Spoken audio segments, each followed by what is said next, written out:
ఈరోజు June 12, 2024 summer తర్వాత schools start అయిన మొదటి రోజు. మా సైనిగాడు ఫస్ట్ టైం స్కూల్కి వెళ్తుండు. ఇప్పుడు సైనియాని స్కూల్కి తీసుకెళ్లడం కోసం రెడీ చేస్తున్నాం. చూడండి ఫ్రెండ్స్, లెట్స్ గో. సైనిగాని వాళ్ళ అమ్మ సైనియానికి మేకప్ వేస్తుంది.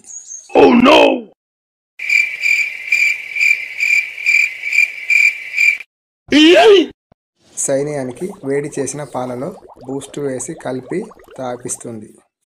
సైనియాడు లంచ్ బాక్స్లో తీసుకెళ్లడం కోసము ఎగ్గు ఆమ్లెట్ ప్రిపేర్ చేస్తుండు. ముందుగా ఎగ్గు పగలగొట్టి అందులో పసుపు, మసాలా, ధనియా పౌడర్, కొన్ని ఆనియన్స్, తర్వాత చిటికెడంత ఉప్పు వేసి దానిని బాగా కలిపి స్టవ్ వెలిగించి ప్యాన్ పెట్టి దాంట్లో ఆయిల్ పోసి కొట్టిన ఎగ్గును అందులో పోసి వేడి ఆమ్లెట్ రెడీ చేసిండు. ఇప్పుడు మా సైనియాడు తయారు చేసిన ఎగ్ ఆమ్లెట్తో బ్రేక్ఫాస్ట్ చేసిండు. తర్వాత లంచ్ బాక్స్ కోసం అన్నము, curry, snacks, water bottle prepare చేసుకుంటున్నాడు. వాటన్నిటిని ఒక బాక్స్లో సర్దుకుండు. తర్వాత బ్యాగ్లో స్లేట్ పెన్సిల్ పెట్టుకొని రెడీ అవుతుండు. సైనిగాడు స్కూల్కు ఫస్ట్ టైం వెళ్తుండు కాబట్టి నేను సైనిగాడు అయితే మా ఇంట్లో ఉన్న దేవునికి మొక్కుకున్నాం.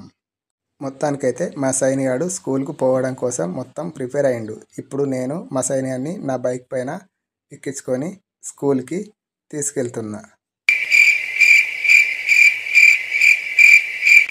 అదిగో చూడండి, మా సైనిగాడు చదువుకునే మార్గదర్శి కాన్వెంట్ స్కూల్ వచ్చేసింది. మా సైనిగాడేమో ఫస్ట్ టైం స్కూల్కి వెళ్తుండు, కానీ నాకు మాత్రం చాలా భయంగా ఉంది. ఎందుకంటే ఫస్ట్ టైం స్కూల్కి వెళ్తుండు కాబట్టి నా హార్ట్ బీట్ మాత్రం డబ్ అని కొట్టుకుంటుంది.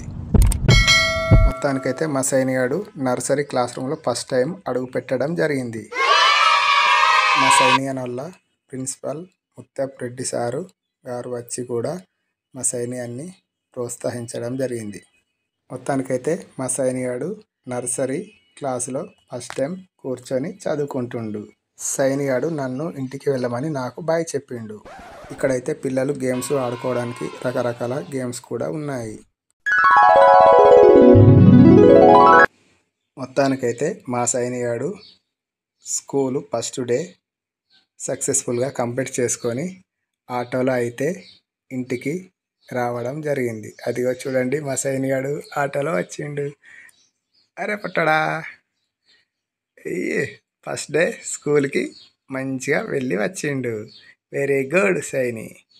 అమ్మయ్య, మొత్తానికైతే మా సైనిగాడు ఫస్ట్ డే స్కూల్కి వెళ్ళి సక్సెస్ఫుల్గా తిరిగి రావడం నాకు చాలా సంతోషంగా అనిపించింది. Okay, bye friends.